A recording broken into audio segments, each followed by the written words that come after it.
Cylinder हमारी जान है हमारी।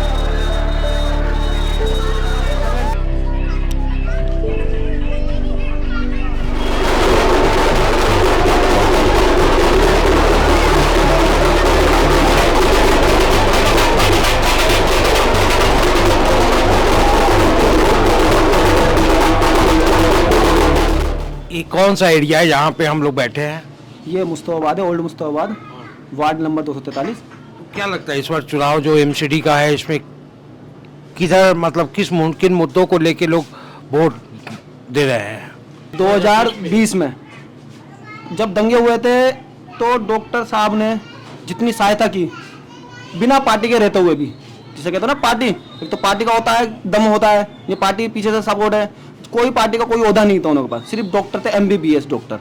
उन्होंने अपना इंसानियत देख के उन मजलूमों का साथ दिया जो बेचारे गोली लग लग के आए थे, जिन्हों की टांगों में गोली लगी थी, जिन्हों के हाथों में गोली लगी थी, उनका इलाज किया। 20 नंबर गली में तकरीबन 6 महीने हो गए स्कूल को तोड़े हुए, कि बताया गया कि स्कूल बनेगा, MCD स्कूल सरकारी स्कूल के वो बनेगा, पर अभी तक आप खुद जाके देखिए कि उसकी अभी तक एक भी ईंट नहीं रखी गई है, उसकी एक भी बुनियाद नहीं रखी गई है। हाँ, मेरे घर में बच्चे हैं, हाँ 2 हैं, पढ़ाई करते हैं, स्कूल जाते हैं, प्राइवेट स्कूल जाते हैं। हाँ यार, मर्जी है तो गवर्नमेंट भी भेज रहे हैं। हमारे गवर्नमेंट स्कूल था, उसको तोड़ के फ्लैट सड़क बना दी। अब यहाँ से 3 किलोमीटर दूर बच्चे को भेजना, गिरते पड़ते जाएगा कोई। आपको एजुकेशन फ्री में देनी चाहिए। आप स्कूल में जाते हो, दिखाते हो कि हम एजुकेशन फ्री में दे रहे हैं, कोई सा भी स्कूल देख लो मुस्लिम एरिया में, आपको यही दिखा देते हैं। एक स्कूल है यहाँ पे ADMC, ये तो इसके अंदर 600 बच्चों की कैपेसिटी है और 1800 बच्चों के एडमिशन है, कहाँ बिठाएंगे? 6 महीने से बच्चे बाहर जा रहे हैं और फुट ओवर ब्रिज से कई बार बच्चे गिर चुके हैं। मेरी भतीजी है, वो भांजी है, वो उसका पैर टूट गया था।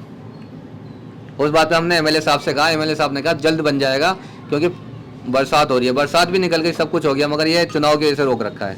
अगर हमारे ऊपर अगर बुरा वक्त चलेगा, हम किससे बोलेंगे, हम अपील किससे करेंगे? हम अपने डॉक्टर साहब से करेंगे। अगर जीत जाते हैं तो हम इन्हीं से तो अपील करेंगे कि हमारे साथ में बुरा वक्त चल रहा है, तो हम इन्हीं से मदद मांगेंगे और आगे जाकर वो दूसरों से मदद मांगेंगे, बड़ी सरकार से जाकर।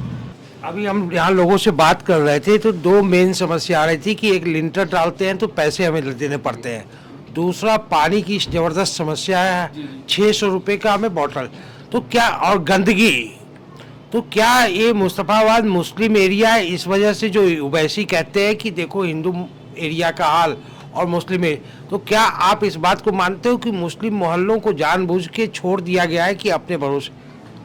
जी, ये तो मैं मानता हूँ कि जो जितने मुस्लिम एरिया हैं, जो हमारे लीडर बने हुए हैं, जो दूसरी पार्टियों से होते हैं, अदर पार्टियों से, आम आदमी से, कांग्रेस से, जहाँ तक कि BJP से भी हैं, तो जितने भी लीडर बने हुए होते हैं वो हमारी कौम के बारे में नहीं सोचते, अपने इलाके के बारे में नहीं सोचते। उन्हें तो जैसा बताया जाता है वैसा किया जाता है। हमारे यहाँ पे हाजी यूनुस MLA हैं, और आपको क्या कितने 3 साल हो गए उन्हें MLA हुए बने हुए, तो उन्होंने MLA में क्या काम करा? चुनाव के टाइम पे अभी यहाँ पे बुनियाद डाली है कि यहाँ पे वो बनेगा मोहल्ला क्लिनिक। जब से आप कितने भी गैर मुस्लिम हिंदुओं के इलाके में जाके आप देख सकते हो, सब में मोहल्ला क्लिनिक मिलेगा, मगर हमारे मोहल्ले में नहीं है। पेट्रोल पंप नहीं है हमारे इलाके में, और पहली बात और एक बैंक तो है ही नहीं हमारे इलाके में, कोई बैंक नहीं है। हमारे एजुकेशन की सबसे बड़ी कमी है कि वरना हमारे यहाँ जो किताब होती है इतनी बड़ी, कुरान, जिसे कुरान कहा जाता है, वो 2.5 साल में 2 साल में हिफ्ज कर लेता, जो बगैर देखे याद होती है। आप कहीं से भी पढ़वा लो, वहीं से पढ़ लेगा 8-10 साल का, 12 साल का बच्चा। तो हमारे अंदर एजुकेशन की कोई कमी नहीं है, आपके सिस्टम में कमी है। आपको सिस्टम चलाना पड़ेगा, उसमें आपको स्कूल खोलने पड़ेंगे। स्कूल हमारे यहाँ नहीं है, बिल्कुल भी कोई फैसिलिटी नहीं है, बस भी नहीं है। हमें कोई सपोर्ट नहीं मिल रहा जी, ईमानदारी से मैं आपको बताऊं, हमारा 200 यूनिट फ्री आ रहा था, मगर हमें 1 लाख का मेरा घर पे मेरा खुद का बिल आया है, और उसको मैंने कोर्ट में डाल दिया। और ऐसे मुस्तफाबाद में हर गली में 10-12 हैं जो ऐसा सिस्टम है। ये क्या कर रहे हैं बिजली वाले, जिन्हें फ्री दे रहे हैं फ्री, फिर पीछे से उठा के देते हैं आपको 1996 1998 का बिल है, जबकि कभी मीटर आए नहीं उस टाइम के।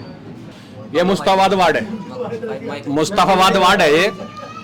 इसमें एक भी मोहल्ला क्लिनिक नहीं खोला गया है, जबकि इसी के बराबर में जो शिवविहार है, एक शिवविहार वार्ड है, उसमें 7 मोहल्ला क्लिनिक है और 8वें की नींव भरी जा रही है। ठीक है, देखो हमने सब देख लिए, अब चाहते हैं कोई पढ़ा लिखा बंदा है जो हमारे सारे काम निपटा सके। पढ़ा लिखा होगा तो हर मुद्दे पे बात होगी, और अनपढ़ होगा तो घर में बैठा हुआ होगा, कहीं कूड़ा है कहीं कुछ है, उन्हें कोई मतलब नहीं। जी हम तो पढ़े लिखे को पसंद करेंगे, जिससे कि वो आगे चल के हमारी बात भी रख सके, ठीक है ना। आने वाले वक्त में हमारे बच्चों का फ्यूचर होगा, हमारा तो अब नहीं होगा इतना, क्योंकि हमारे बच्चे स्कूल में जा रहे हैं, जिससे कि वो ये चाहे कि जो स्कूल में पहले सुविधा नहीं मिल पाई है वो इस वक्त मिल सके। हम ये चाहते हैं कि हमारा जो कैंडिडेट अब जो बने वो पढ़ा लिखा बने। तो भी होना चाहिए जो समाज में सबके साथ काम करता हो, काम करा हो, उसको चाहता हूँ मैं। वो सारी परेशानियां समझ सकता है ना हमारी। जब पढ़ा लिखा नहीं होगा वो तो घर ही बैठेगा अपने, पढ़े लिखे को परेशानी दिखेंगी, उसको परेशानी बताएंगे, वो ख़त्म भी होंगी। इसलिए हम पढ़ा लिखा चाहते हैं। जी पढ़ा लिखा कैंडिडेट चाहिए हमें। चल रहा है डेंगू मलेरिया का, तो एक छिड़काव हो जाएगा उससे, जो भी होता है इससे पढ़े, ताकि ये होगा उससे ये होगा, उससे पहले ही पता होगा कि ये इसका मौसम है, तो पहले ही आ जाएगा इसलिए। लेकिन इन पढ़े लिखों का क्या होता है, जब टाइम पड़ता था फ़ोन ही नहीं उठाते ये। जब मुस्ताफाबाद की जनता को ज़रूरत थी ना, तो 1,000 फ़ोन करते रहे, इन्होंने फ़ोन नहीं उठाए। जब मुस्ताफाबाद में आग लगी तो फ़ोन नहीं उठाए इन नेताओं ने। और एक वो शौकीन मेहमान थे, बता रहे थे कि हमारे विधायक जी टांड पे चढ़ गए थे, टांड पे कंबल बिछा लिया था और वहाँ लेट गए थे। नहीं, उन्हें तो कंबल में दुबका के लेकर आए। कंबल में छुप गए वो जब झगड़ा हुआ। तो हमें ऐसा नेता चाहिए जो यही रहे, हमारे बीच में हो, हमें लीड कर सके, हमारे बीच में रहे, हमें लीड कर सके। और अगर कोई मुसीबत आती है तो वो रात के 2 बजे भी हमारे सामने खड़ा हो। अगर हमें ज़रूरत है कि और उसे फ़ोन करा तो 100 नंबर की जिप्सी से पहले वो आना चाहिए। जी मेरी भी सबकी तरह वही रहा है, पढ़ा लिखा नेता हो, लेकिन सामाजिक हो, दिल में दुख दर्द हो लोगों से, जो समझ सकें। ये नहीं नेता वाला नेता नहीं चाहिए, दबंग ये कुछ नहीं, जो काम करना जानता हो। एजुकेटेड अगर पर्सन होगा तो उससे एक फ़ायदा होता है कि वो बहुत आसानी से सिस्टम को जान लेता है कि मुझे कब कहाँ कैसे काम करवाना है। और तुम्हारा जितनी भी कमर्शियल्स, जितने भी वर्क, जितने भी काम है, दुकानें, कमर्शियल्स, समुदाय भवन, ये सब एमसीडी के अंदर आते हैं, नगर निगम का। बिल्डिंग डेवलपमेंट, नालियाँ, पानी, ये सब एमसीडी के अंदर आता है। जितने भी कमर्शियल वर्क हैं वो सब एमसीडी के अंदर आते हैं, जैसे कि दुकानें, मीट शॉप वगैरह, ये सब एमसीडी के अंदर हैं। अब इनको बेहतर से बेहतर बनाने के लिए हमें वो चाहिए निगम पार्षद, जो इनको और बेहतर करे, सड़कों को बेहतर करे, साफ पानी आए, ताकि हम मोल का पानी खरीद के, बाहर का बाजार का पानी ना खरीद के, वो फ्री ऑफ कॉस्ट जो पानी गवर्नमेंट की तरफ से होता है वो गरीब के घर पे पहुँचे, एक घर पे पहुँचे वो, ना कि 15 से 20 रुपए का, 50 रुपए का जो आदमी रोज खरीद के पानी पीता है वो ना पिए वो।